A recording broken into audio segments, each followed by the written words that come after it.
Olá, tudo bem? Eu sou o Eduardo, sejam bem-vindos a mais um vídeo do canal do Professor Estrada. Nós temos um vídeo por semana, portanto inscreva-se, clique no sininho, curta e compartilhe os nossos vídeos para ajudar na divulgação do projeto. Bom pessoal, estamos aí hoje na nossa aula 224 do nosso curso de Matemática Básica, né? Trabalhando no momento aí com Geometria Plana, e na aula passada nós finalizamos um estudo preliminar aí de polígonos, né? Nós abordamos a soma dos ângulos internos e também o número de diagonais, né, o cálculo do número de diagonais de um dado polígono. Bom, nós iniciamos então este estudo de polígonos de uma maneira geral, e na aula de hoje nós vamos focar em um tipo específico de polígono, que é o polígono mais básico que tem, que é o triângulo, né? Então, o triângulo é o polígono de 3 lados, né? É o polígono mais básico que tem, porque se nós pensarmos pela definição de polígono, havia necessidade de haver uma poligonal fechada, né? Que aí definia-se como um conjunto de segmentos, tais que cada extremidade, né, chamada vértice, era extremidade de 2 e apenas 2 segmentos, e por isso dava uma poligonal fechada. Por isso que nós não podemos ter um polígono formado somente por 2 lados, por exemplo, que não vai conseguir fechar a nossa poligonal, né? Então, isso aqui não daria um polígono, isso aqui, né? Porque aí este segmento aqui, essa extremidade, estaria compartilhando com 2 segmentos, mas esta e esta estaria com apenas um. Quando nós fechamos o triângulo, aí esta e esta também compartilham 2 segmentos. Lembrando que no nosso caso, os polígonos nós definimos também com o conjunto da região delimitada por essa diagonal. Nós já discutimos largamente isso aí. Inclusive no nosso conceito de polígono nós definimos polígono de uma maneira bem geral, incluindo aí os polígonos côncavos, né? Que são aqueles que possuem ângulos côncavos, e os polígonos complexos, que são aqueles que possuem autointersecção. Nós comentamos aí na aula passada que a questão da soma dos ângulos internos de um dado polígono, seja ele côncavo ou convexo, um polígono com n lados, a soma dos ângulos internos vai ser n-2 vezes 180 graus. O que isso está dizendo para a gente? Que todo polígono, seja ele convexo ou côncavo, mas desde que não tenha autointersecção, ou seja, se ele for simples, então ele pode ser dividido em n-2 triângulos. Isso mostra para a gente a importância do triângulo. Enfim, por isso que nós vamos então estudar mais a fundo agora o triângulo. A partir dessa e das próximas aulas aí nós vamos nos aprofundar nisso aí. Bom, tudo que nós estudamos para polígonos, né, no caso de triângulos, tudo que nós estudamos continua válido.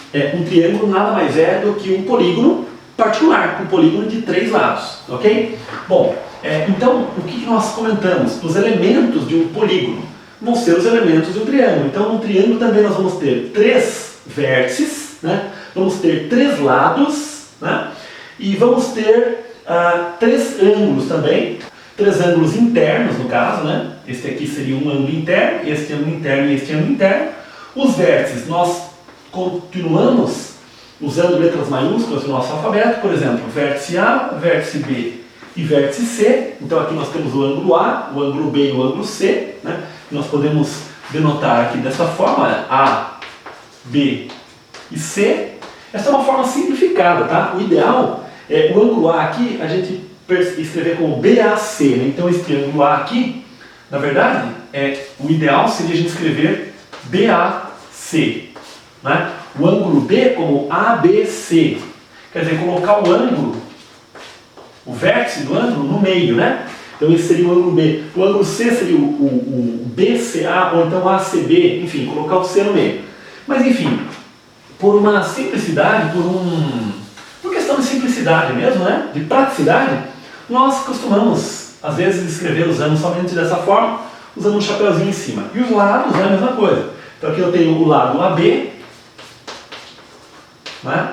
O lado BC e o lado AC. Lembrando que para o lado que nós estamos nos referindo ao segmento, a gente tem que colocar o tracinho em cima. Quando a gente não coloca o tracinho, a gente está se referindo à medida daquele lado, né? Então, quer dizer, o tracinho em cima se refere ao lado, ao ente geométrico mesmo, que é o lado.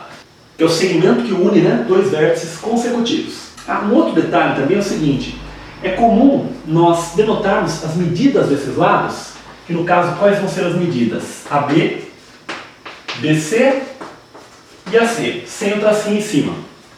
Então é comum nós denotarmos a medida como sendo a letra minúscula do vértice oposto, né? Então, no caso, se nós pegarmos esse lado AB, o vértice oposto é o vértice C, né? Então, este lado AB, é comum nós escrevermos com a letra C minúscula aqui, né? Então, quer dizer, é o vértice oposto ao vértice C. O BC, esse lado BC, o oposto ao vértice A. Então, é comum nós escrevermos aqui essa medida aqui como sendo A. E essa medida como sendo B, porque é oposta ao B aqui, né? Então, o lado AC seria de medida Bzinho, né? Então, é comum nós usarmos essas letras minúsculas. Se não me engano, esta notação se deve a Euler, um matemático muito famoso aí, né? Que viveu lá por 1700 e pouco, né? Por aí. Então, ele teve essa ideia, né, de ter essa notação de que o lado oposto seja a letra minúscula correspondente ao vértice, né, oposto. Mas enfim, aí é uma informação apenas adicional para vocês. Enfim, então o triângulo, né, lembrando a nossa definição de polígono, ele se caracteriza por essa poligonal, né, que no caso aqui, nós podemos falar até nesse contorno do triângulo, né, em conjunto com uma região delimitada aqui. Então o triângulo é esse conjunto de toda essa parte aqui.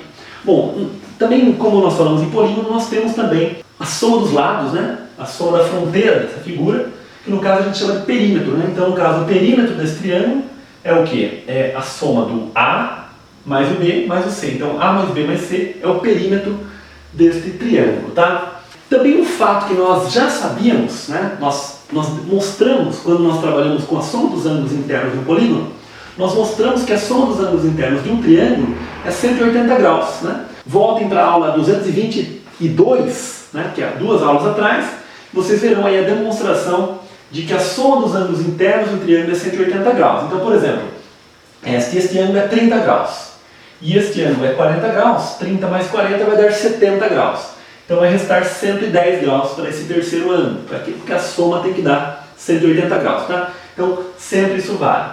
E também vale de acordo com aquela fórmula n menos 2, né, o número de lados, menos 2 vezes 180 graus, que vai ser 3 menos 2, que é 1 vezes 180 graus. Então vale também para o triângulo, a gente já comentou isso aí naquela aula. Então nós sabemos a soma dos ângulos internos de um triângulo. Antes de nós falarmos, porém, das classificações dos triângulos, gostaria de comentar um resultado adicional aqui, que é o chamado teorema do ângulo externo. Né? O que diz o teorema do ângulo externo? Então vamos lá, o teorema do ângulo externo. Então esse teorema, ele estabelece o seguinte, né? Nós temos um triângulo qualquer, aqui um triângulo ABC, né? Nós prolongamos um dos lados, cada lado, assim como no caso dos polígonos, cada lado vai dar origem a um ângulo externo, né? Na verdade, dois ângulos externos, né? Porque se nós prolongarmos este lado AC, vai dar este ângulo, né?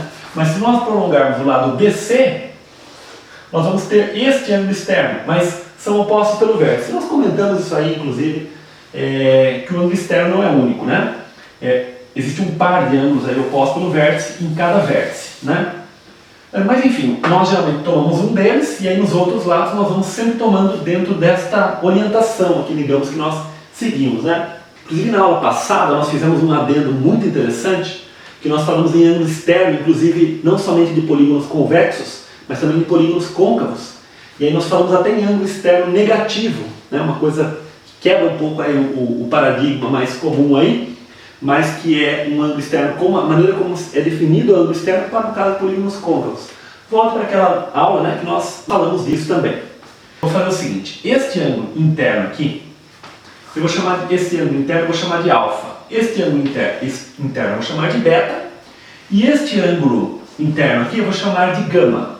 Então, alfa, beta, gama. Tá? Usamos as letras do alfabeto grego, muitas vezes para indicar as medidas de ângulos aí, né? As medidas de ângulos.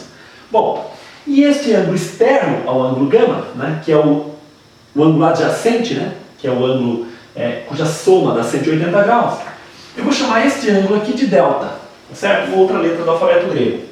Aí olha o que a gente percebe, né? Que esse delta é muito simples, o teorema do ângulo externo, na verdade. A gente percebe o seguinte, que este delta ele é o suplemento do gama. Por que o suplemento? Porque o gama mais o delta tem que dar o quê? 180 graus, porque aqui se forma um ângulo raso, né? Lembrando que esse segmento aqui é esta reta que nós prolongamos aqui, esse lado, né? Então, é fato que o gama mais o delta vai dar 180 graus. Isso aqui são as medidas dos ângulos, né? Mas, nota o seguinte, que se nós esquecermos o delta e pensarmos o gama em relação ao alfa e beta, a soma dos ângulos internos do triângulo também é 180 graus. Portanto, este alfa mais beta também é o suplemento do gama. Como é que a gente pode entender isso aqui? Vamos escrever assim, olha, gama mais alfa mais beta é igual a 180 graus. Então, olha que interessante. Da mesma forma que o gama mais o delta é 180 graus, porque aqui se forma um ângulo raso, o gama mais o alfa mais o beta também dá 180 graus, porque isso aqui é a soma dos ângulos de um triângulo. Então, se a gente olhar aqui para este delta e para esse alfa mais beta, ora a gente está somando delta ao gama e está dando 180. E ora a gente está somando alfa mais beta ao gama e está dando 180. Então, obviamente, o alfa mais beta tem que ser igual ao delta. Isso aqui, inclusive, a gente estudou em playlists anteriores, que é a resolução de sistemas lineares. Isso aqui é um sistema linear de duas equações, porém, uma, duas, três, quatro incógnitas. Claro, a gente não tem como saber esses valores, porque nós temos duas equações e quatro incógnitas. No entanto, a gente tem como estabelecer o seguinte, uma relação interessante aqui, que é o seguinte: quando a gente soma o gama com o delta dá 180, e o gama com o alfa mais beta também dá 180. Então, isso aqui tem que ter uma igualdade. Uma outra forma de argumentar isso aqui, seria o seguinte: nós podemos subtrair estas equações, e aí o gama menos o gama vai cancelar, e 180 menos 180 fica zero. Então a gente vai ter delta menos alfa mais beta igual a zero. Ou seja, delta é igual a alfa mais beta. Então, este aqui é justamente o teorema do ângulo externo. Então, o que ele está dizendo para a gente? Que o ângulo externo, referente a algum ângulo interno, ele é igual à soma dos outros dois ângulos do triângulo. Quer dizer, esses ângulos aqui a gente chama de ângulos adjacentes. Então, o ângulo externo de um dado triângulo, qualquer ângulo externo de um dado triângulo, ele é igual à soma dos ângulos internos não adjacentes a ele. Ou seja, este ângulo aqui é alfa mais beta. Agora, note que isso vale para qualquer ângulo externo. Se a gente prolongar aqui, este lado aqui, e este ângulo aqui, que aparece aqui, vai ser igual ao alfa mais o gama. Se a gente prolongar aqui, este ângulo que aparece aqui vai ser igual ao beta mais o gama. Então, quer dizer, qualquer ângulo externo de um triângulo é igual à soma dos dois outros internos, não adjacentes a ele. Então, esse é o teorema do ângulo externo de um dado triângulo. Bom, agora eu apaguei aqui o que a gente acabou de fazer, apaguei os ângulos, deixei apenas os lados, porque agora a gente vai comentar um outro resultado muito importante para triângulos, que é o seguinte, a chamada desigualdade triangular. Essa desigualdade triangular é uma condição para que seja possível a construção de um triângulo. Como assim para que seja possível?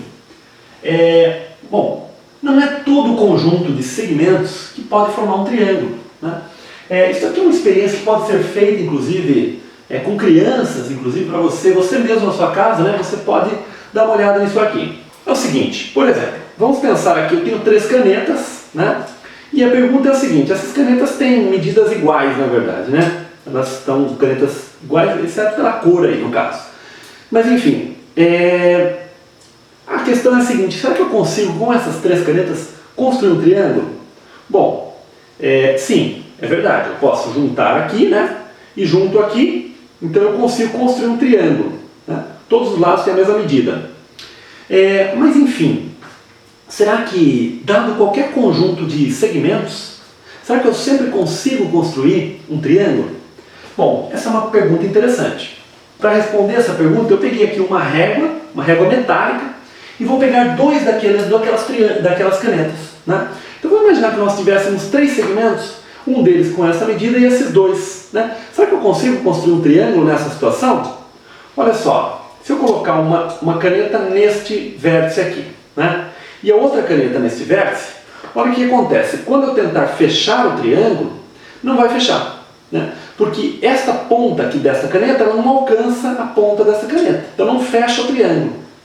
Agora, por que está acontecendo isso aqui? Porque a medida desta caneta mais a medida desta caneta está dando menor do que a medida desta régua, né? Então, um fato que é importante para que seja possível construir um triângulo é o seguinte, é que a soma de quaisquer dois lados, dois lados, né, que compõem esse triângulo, tem que sempre ser maior do que o terceiro lado, né? Maior, porque eu tenho que formar esse triângulo. Então, por exemplo, será que é possível construir um triângulo de lados 4, 5 e 10? Será que é possível construir esse triângulo? Bom, é claro que não é possível, porque o 4 mais o 5, que é 9, é menor do que 10, que é o outro lado. E, olha só, se a gente fizer um desenho, isso vai ficar bastante claro. Que eu tenho aqui um segmento de medida 10. Eu vou aproveitar até os quadradinhos da lousa. Olha, 1, 2, 3, 4, 5, 6, 7, 8, 9, 10. Então aqui está um segmento de medida 10, né? E os outros dois segmentos têm medida 4. Então aqui tem um com medida 4, olha só. E um outro com medida 5.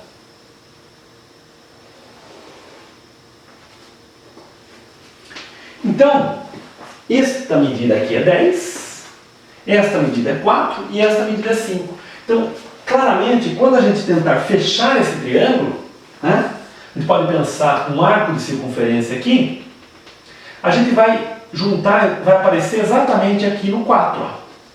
Esse segmento aqui, quando a gente rotacionar ele vem no máximo aqui.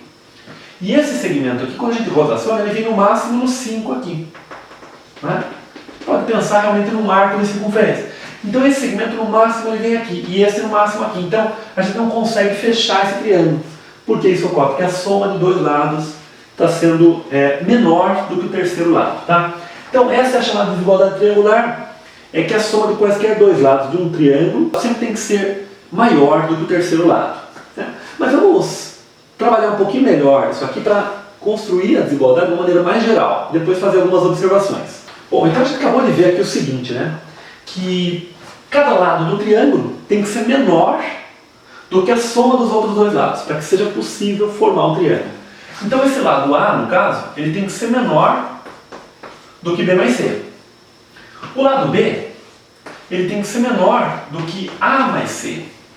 E o lado C tem que ser menor do que A mais B. Note que se nós encontrarmos três segmentos, né, três números, que a gente vai representar por um segmento, a medida, né, um segmento, três segmentos cujas medidas sejam A, B e C, e que satisfaçam isso aqui, então é possível formar um triângulo. Agora note que a situação se inverte também.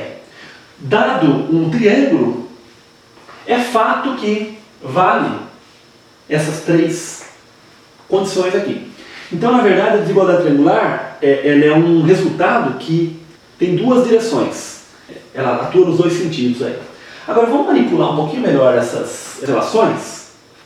Vamos aproveitar esta primeira condição aqui, que está isolando o A, está dizendo que o A tem que ser menor que B mais C, e vamos isolar o A também nas outras duas. Vamos ver o que acontece.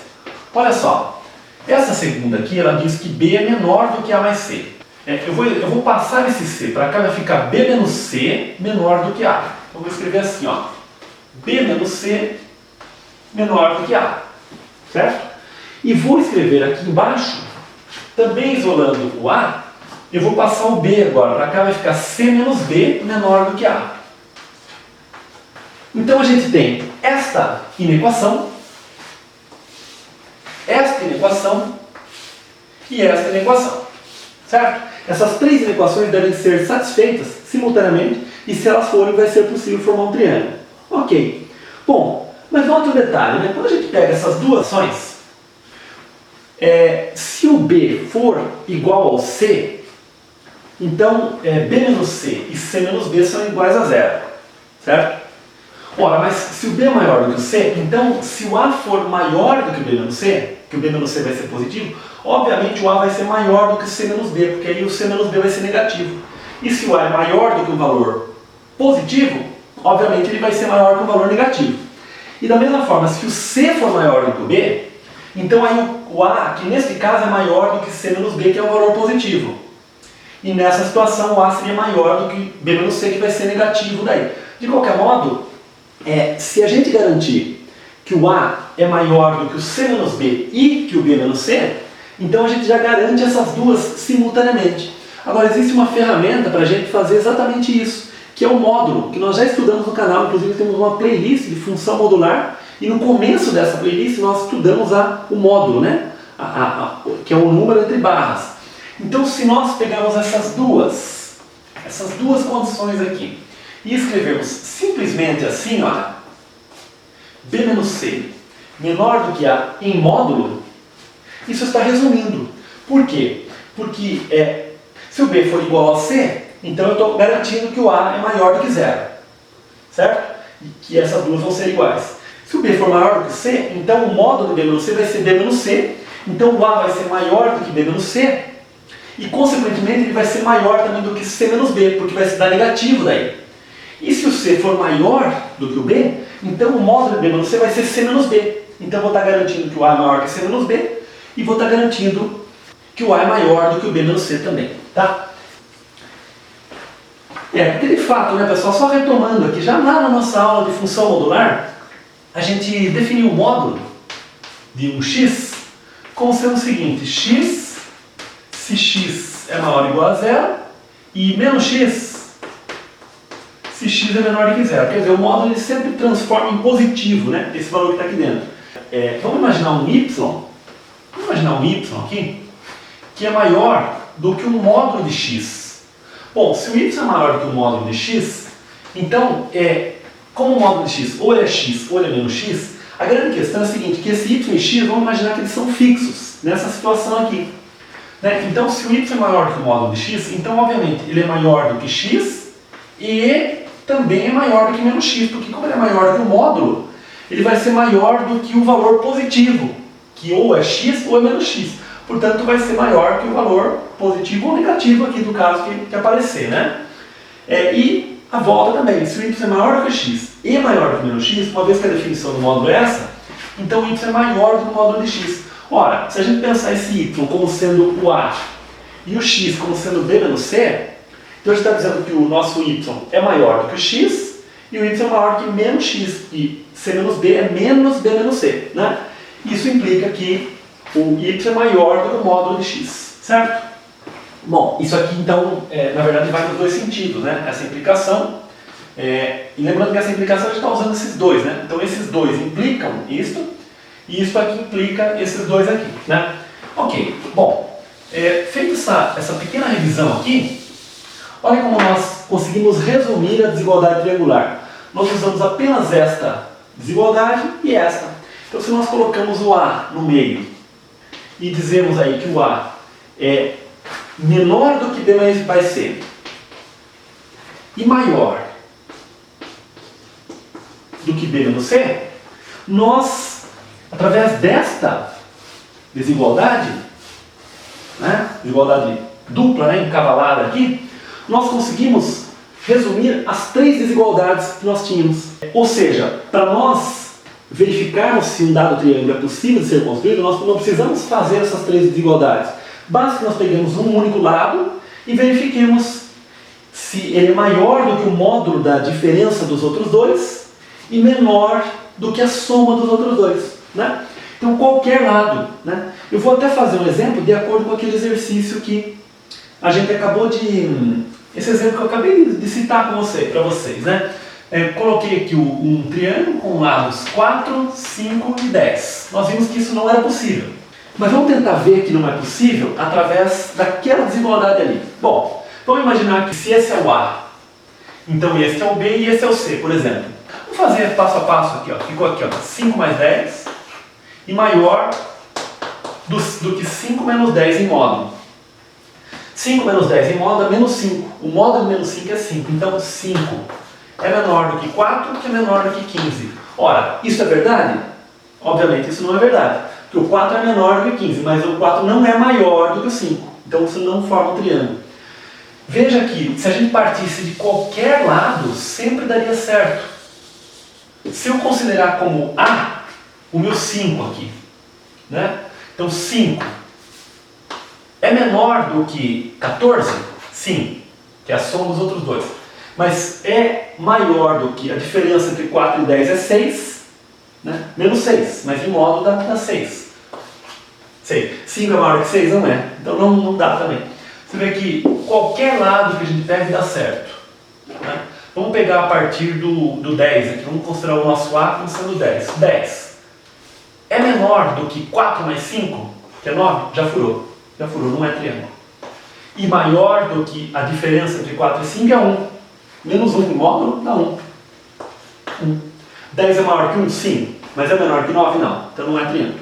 Certo? Então qualquer que se pegue dá certo. Tá? Qualquer elemento que se pegue como A. Né? Agora, um caso que forma-se um triângulo. Por exemplo, vamos pegar os casos. Um lado 7, um lado é 4 e um lado é 8, por exemplo. Será que forma-se um triângulo aqui? Vamos pensar aqui o 8 no meio. O 8 é o nosso A. Está aqui o nosso A. A soma dos outros dois. 7 mais 4 é 11, né? 11 está aqui. E maior do que a diferença. 7 menos 4 dá 3. Em módulo, né? É 3. 8 é maior que 3? Sim. É menor do que 11? Sim. Portanto, esses três segmentos, sim, é possível formar um triângulo com eles. Está certo? Então, essa desigualdade aqui, ela resume, sem a gente ter que ficar fazendo com cada lado, porque ela já está abrangendo os três lados. Muito interessante essa desigualdade aqui, tá? Então, essa é a condição necessária e suficiente para que seja possível de se construir um triângulo. Bom, pessoal, agora sim, né, nós vamos estudar a classificação de triângulos. Isso é uma coisa bastante simples, né? Vocês já devem talvez ter visto isso, inclusive, em algum lugar, né? Mas não custa a gente recordar. Bom, nós temos duas classificações com relação aos triângulos, né? Primeiro nós temos a classificação com relação aos lados e também a classificação com relação aos ângulos. Quanto aos lados, os triângulos podem ser classificados em escalenos, isósceles ou equilátero, tá? Então o que seria um triângulo escaleno? É quando ele tem os três lados diferentes, de medidas diferentes, né? Coloquei diferentes de maneira simplificada aqui, para ocupar um pouco menos espaço aqui. Então os três lados têm medidas diferentes. Então eu vou fazer um triângulo aqui com os três lados de medidas diferentes. Então, por exemplo, vamos imaginar um triângulo desse tipo aqui, né? Vamos imaginar que esse lado aqui é 2, por exemplo, tá? Esse lado é 4 e esse lado é 5, por exemplo, tá? Então esse seria um triângulo escaleno. Lembrando, né, que a gente tem que sempre tomar cuidado a fazer esses desenhos meio aleatórios, para ver se é possível formar um triângulo, né? Dentro daquela questão que a gente acabou de ver da desigualdade triangular. E aqui é possível, né? Vamos verificar da maneira mais trabalhosa aqui. Você vê que 2 mais 4 é maior do que 5, 4 mais 5 é maior que 2, e 2 mais 5 é maior que 4. Perfeito. Tá? Então esse seria um triângulo escaleno. Os três lados são diferentes, medidas diferentes. Tá? Então, inclusive a gente pode usar uma notação que eu acabei não comentando com vocês ainda, né? Que é o seguinte, por exemplo, esse lado a gente pode pôr um risquinho, esse lado 2 risquinhos, e esse lado 3 risquinhos, para dizer que são diferentes, tá? Depois a gente tem um triângulo isósceles, né? O que seria um triângulo isósceles? Dois lados têm medidas iguais e um lado diferente, né? O que seria isso? Por exemplo, um triângulo desse tipo, né? Olha só, um triângulo assim, em que este lado e este são iguais, mas este terceiro é diferente, certo? Então, por exemplo, vamos imaginar que esse lado mede 3 e esse aqui também mede 3. E esse de baixo aqui, vamos imaginar que mede 5, por exemplo. Né? Esse último lado de baixo mede 5. Então veja que também forma-se um triângulo. Né? 3 mais 3 é 6, que é maior que 5. 3 mais 5 também dá certinho, né? Então forma-se um triângulo também. Esse seria um triângulo isósceles. Dois lados iguais e um diferente. Um detalhe aqui é o seguinte, questão de nomenclatura, né? Esse lado de baixo, o lado diferente do triângulo isósceles, geralmente ele é chamado de base, tá? Então essa seria a base do triângulo isósceles e esses aqui são os lados do triângulo isósceles, tá? E para finalizar aqui a gente tem o triângulo equilátero, né? O triângulo equilátero, antigamente tinha o trema aqui no U, né? Equilátero. Tirou o trema, mas a gente continua tendo que pronunciar equilátero, né? Então, como tirou o trema, devia ter que passar a pronunciar equilátero, mas não é. Diz que tem que pronunciar ainda equilátero, tá? Bom, aí são os três lados iguais. Então, é um triângulo desse tipo, né? Que a gente tem os três lados iguais. Ficou bem pequenininho aqui? Vamos colocar um risquinho em cada lado para indicar que eles são iguais. Vamos imaginar que todos os lados têm medida 1 e 1. Triângulo equilátero, tá? Três medidas iguais dos três lados. Então, essa classificação quanto aos lados. Todos os lados distintos, dois lados iguais e um lado distinto, e os três lados iguais, tá?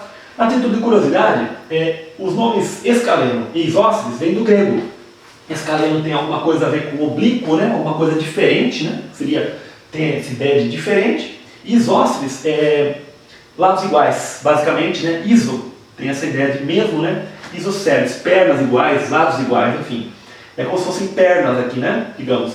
Então, e equilátero já vem do latim, tá? Equi é igual, né? Mesmo, lado, iguais, lados iguais, tá? Então, as nomenclaturas escaleno e isósceles vêm do grego e equilátero vem do latim. Bom, e quanto aos ângulos, né? A gente pode classificar os triângulos também quanto aos ângulos. Bom, quanto aos ângulos, são classificados de três maneiras também. São triângulos que podem ser acutângulos, que seria um triângulo acutângulo, que os três ângulos deles são agudos. Lembrando que ângulo agudo é aquele ângulo que é menor do que 90 graus. Né? Então, três ângulos agudos. Por exemplo, vamos colocar aqui um triângulo em que este ângulo aqui é 50 graus, por exemplo, né? Fica um pouquinho pequeno. Aqui é 60 graus, né? E aqui 70 graus, por exemplo. Né? Então, quer dizer, a soma, veja que dá 180. 110 com mais 70, 180 graus. Então, isso é um triângulo acutângulo, tá? Não estou tendo muito compromisso aqui com fazer uma figura muito bonita, não, tá? Então, esse é um triângulo que tem os três ângulos agudos, três ângulos menores do que 90 graus. Depois a gente tem um triângulo retângulo, né? Que é o triângulo que tem um ângulo reto. Né? Um triângulo desse tipo aqui, vamos desenhar aqui, né? Então, esse triângulo tem um ângulo reto aqui. Né? Agora, note que eu coloquei um ângulo reto, porque no máximo ele vai ter um ângulo reto. Porque se ele tiver dois ângulos retos já dá 180 graus. Se ele tiver dois ângulos formando 180 graus, não vai sobrar nada para o terceiro ângulo. E como a soma tem que dar 180, não pode ter dois ângulos retos, né? Portanto, no máximo ele vai ter um. Então vamos imaginar que ele tem um ângulo reto, 90 graus, e os outros dois com certeza vão ser ângulos agudos, tá?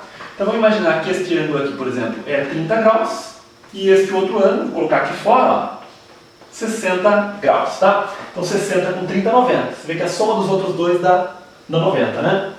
Inclusive, esse é um detalhe interessante a ser observado, né? Que como um ângulo é 90 graus e a soma é 180, se um dos ângulos é 90, a soma dos outros dois é 90. Isso vai ser bem interessante, a gente vai usar muito isso futuramente e vai fazer triângulos desse tipo aqui, né? Vai fazer um triângulo retângulo. E aí, quando a gente chamar um dos ângulos aqui de x, por exemplo, este outro aqui vai ser o quê? 90 menos x.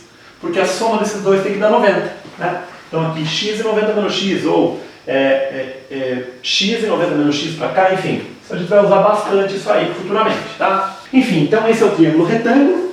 A gente vai estudar bastante o triângulo retângulo, vamos estudar teoremas importantes envolvendo o triângulo retângulo, envolvendo os outros triângulos também, e vamos nos aprofundar bastante nisso aqui. Por fim, a gente tem um triângulo obtusângulo, que ele tem também um ângulo obtuso. Tá? O ângulo obtuso é um ângulo que passa de 90 graus, maior do que 90 graus.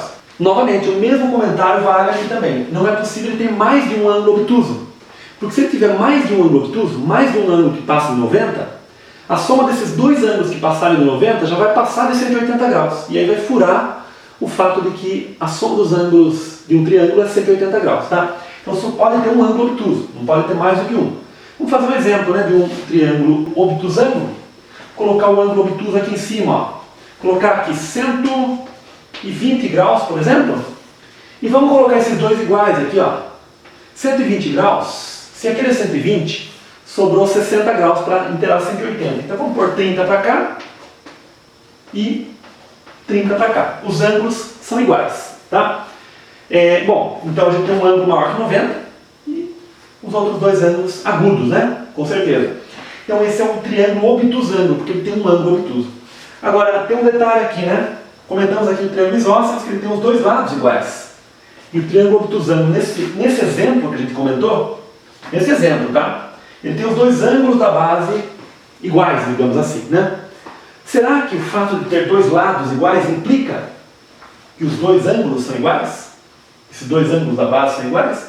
E reciprocamente, será que o fato de ter dois ângulos iguais implica que o triângulo é isósceles, que tem dois lados iguais? Por enquanto, não vou colocar os dois risquinhos aqui, mas eu posso colocar.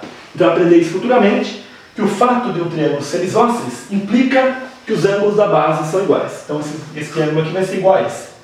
E reciprocamente, se os ângulos da base aqui são iguais, então o triângulo é isósceles, tá? Vai ver isso futuramente, a gente vai estudar mais alguns tópicos aí para poder entrar nisso aí. Outra coisa interessante que a gente vai estudar futuramente é que se o triângulo é equilátero, os três lados são iguais, então ele tem os três ângulos iguais. Como a soma é 180, os três ângulos vão ser 60 graus. Também vamos estudar isso futuramente. De maneira geral, nós vamos estudar o seguinte: nós vamos justificar isso para vocês que a ângulos iguais correspondem a lados iguais, né? Então, por exemplo, se esse triângulo aqui, ele tem os três ângulos diferentes, portanto os lados dele são diferentes. Esse triângulo é um triângulo escaleno, né? Esse aqui também é um triângulo escaleno, porque os três ângulos dele são diferentes.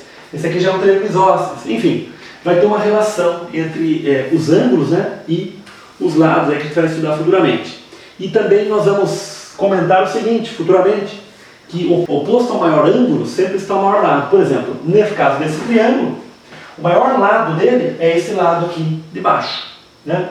Porque é o lado oposto ao maior ângulo. O maior lado desse triângulo é esse lado aqui, né? Oposto ao ângulo reto, que é o ângulo maior desse triângulo.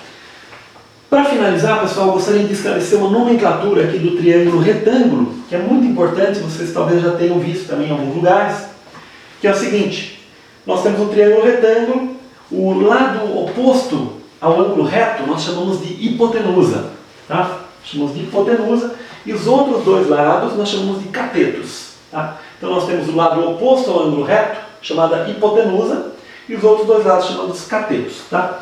Mas isso a gente vai falar mais futuramente e vamos aos poucos montando esse quebra-cabeça aí da geometria plana, tá ok, pessoal? Muito interessante essa área, acredito que vocês devem gostar disso aí, tá bom, pessoal? Qualquer dúvida deixe nos comentários. Um grande abraço, até o próximo vídeo, tchau!